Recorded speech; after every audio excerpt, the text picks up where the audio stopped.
150 koyga onu ben gurur yaptık. 300 koyne ras güzel güverdim. 250 koyga may kaçılaptı mı? Bu 100 koy pul ne ketken de. Oy bu 100 koy amma vat sarang telefon parametre 100 koy ras telefondan pul iki ras. Cılakta. Yalnızları Eli Baba. Anlatam sen ya. Sıla buladı kelle. Ben iyi böslep tarlıp ketken paypakını 8 gün sanmay ki.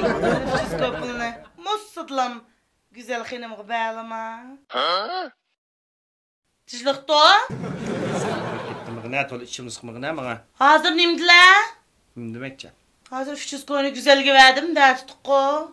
Bana bir köz tut koy ne şu güzel ne? Ağzı bunun kalınını alay. Şu gep değil ne?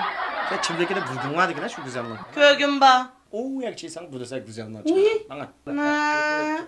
Öyle geçelim ha. Sen o kasmak yerden kişi batan. Çıkarmayan kas. Hey. Sarang. Vay kalıp. Mana. Koşmak görken kişbatan mana. Benim çaylık güzelim ayna. Vay can. 10 gitme kılala. Ama tercih gep otamdım sizge. Vay bu anımız yılık küçük vaktimizde 3 koy pulunu verip 5 maçengi horaz gemput ya. Şikerim koy alt. Dükkan çiçan turulup 3 koy alsas anımız kulkumuzda uç çıkırdıgan sopun şoğu. Şurada.